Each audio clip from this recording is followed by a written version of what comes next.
तो चलिए चिंतन शिविर की बात करते हैं, क्योंकि गहलोत सरकार के चिंतन शिविर का आज दूसरा दिन है।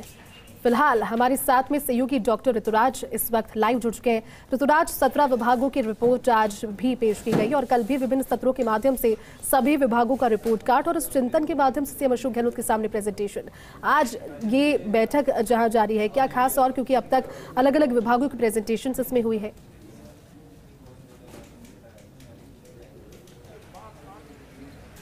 देखिए, आज के दिन जो एलएसजी और यूडीएच का जो प्रेजेंटेशन था वो खासा लंबा चला और जिस वजह से थोड़ा सा शेड्यूल है वो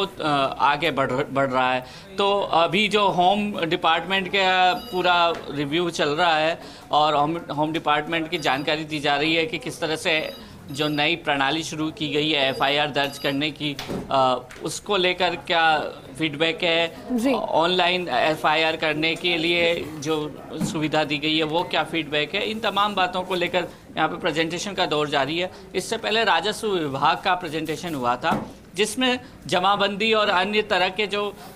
भूमि से जुड़े प्रकरण हैं उनको किस तरह से ऑनलाइन करने का काम, डिजिटाइजेशन करने का काम किया गया, इसको लेकर जानकारी दी गई। मूलतः जो यूडीएच और एलएसजी के जो थे प्रेजेंटेशन, उनमें फोकस किया गया कि जो शहरों के संग अभियान था उसको लेकर क्या फीडबैक है। तो अभी भी इस चिंतन शिविर में भी ये बात कही गई कि किस तरह से पट्टे वितरण में अभी भी कई तरह से नियमों की बाधा, क्योंकि कई नियम सरलीकरण कर दिए गए हैं लेकिन इसके बावजूद अधिकारियों के मन में कुछ शक शुबा रहता है जिस वजह से पट्टे अटके रहते हैं। तो इसको लेकर एक गंभीरता दिखाई है सीएम ने कि भाई ये नहीं होना चाहिए और इसको लेकर अगर कोई कार्रवाई की बात आए तो तुरंत कार्रवाई की जाए। बार बार जो सवाल उठे थे पेपर लीक प्रकरण को लेकर और कार्रवाई को लेकर, तो एक दो टूक संदेश सीएम ने दिया है कि अब ऐसे तमाम मामलों में वो जीरो टॉलरेंस अपनाएंगे और बर्खास्तगी कर्मचारियों की करनी पड़ी तो वो की जाएगी। कई बार ये देखने में आता है कि जो जेडीएस का अधिकारी है वो नगर निगम में पोस्टिंग हो जाती है और उन नगरीय निकायों में वो उनकी पोस्टिंग का के साथ साथ उनका जो और तरीके का काम है वो चलता रहता है। तो इसको लेकर भी सीएम ने दो टूक शब्दों में कहा कि अब से ऐसा नहीं होगा और अगर बर्खास्तगी करनी पड़ी कर्मचारी की तो वो भी काम किया जाएगा, चाहे से वो ऑल इंडिया सेवा का अधिकारी हो, चाहे से राजस्थान राज्य सेवा का अधिकारी हो। तो इन बातों को लेकर यहाँ पर मंथन किया गया है। आज जिस तरह से अपराध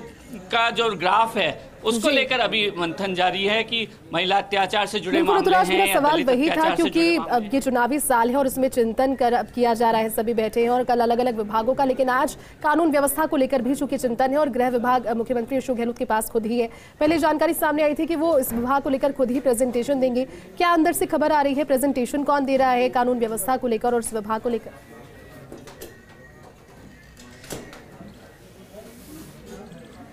देखिए, जो शुरुआती जानकारी थी वो दी गई थी जो प्रमुख सचिव हैं आनंद कुमार, उनके द्वारा, क्योंकि कुछ आंकड़े उसमें बताए गए थे, थानों का जिक्र किया गया था, किस तरह से मामले सुलझाए जा रहे हैं और किस तरह से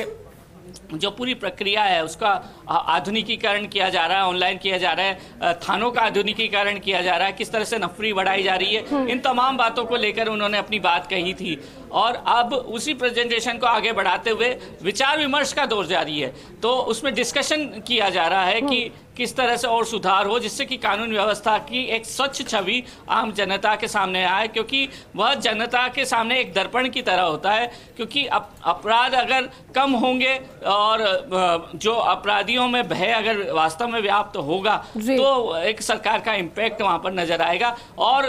कई बार आलोचनाओं का निशान बनती है सरकार इस अहम मुद्दे पर, तो यह आगे नहीं हो और तुरंत कार्रवाई हो। और यहाँ तक कि अगर अभियोजन स्वीकृति के जो प्रकरण हैं उसमें कोई लंबित चल रहे हैं तो उसको लेकर भी सीएस अपने स्तर पर कमेटी में वह बात लेकर और तुरंत एक्शन करें। इन तमाम तरह की बातों को यहाँ पे कहा जा रहा है। बिल्कुल ऋतुराज, और जन घोषणाओं की प्रगति पर भी चर्चा, क्योंकि बजट भी अब आने को है और बजट से पहले भी सुझावों को लेकर के लगातार बैठकें भी की जा रही थी, लेकिन इस चिंतन शिविर में बजट घोषणाओं को लेकर के पुरानी बजट घोषणाएं और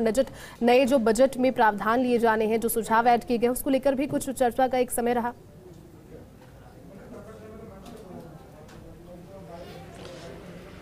बिल्कुल, लेकिन जो समय अवधि है उसका खास तौर पर ध्यान रखा जा रहा है, और अगर प्रेजेंटेशन लंबा हो रहा है तो उसको थोड़ा शॉर्ट करके और बताया जा रहा है। और ये जो मुद्दे हैं जो बजट के लिए आगे हैं, तो उनको कई बार ये भी देखा गया है कि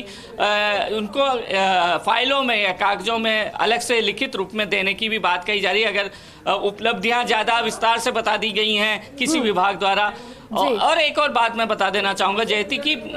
इस बार जो विभागवार जो उपलब्धियां हैं वो एक ग्राफिकल अंदाज में पेश की जा रही है। तो जैसे ही मंत्रीगण अपनी उपलब्धियां बताते हैं अपने विभाग की, तो वैसे ही सोशल मीडिया पर वह उपलब्धियां बिल्कुल ऋतुराज ग्राफिकल अंदाज में यहाँ पर अपनी उपलब्धियों का यहाँ पर पूरी ब्यौरा सौंपा जा रहा है। बहुत बहुत शुक्रिया पूरी जानकारी के लिए।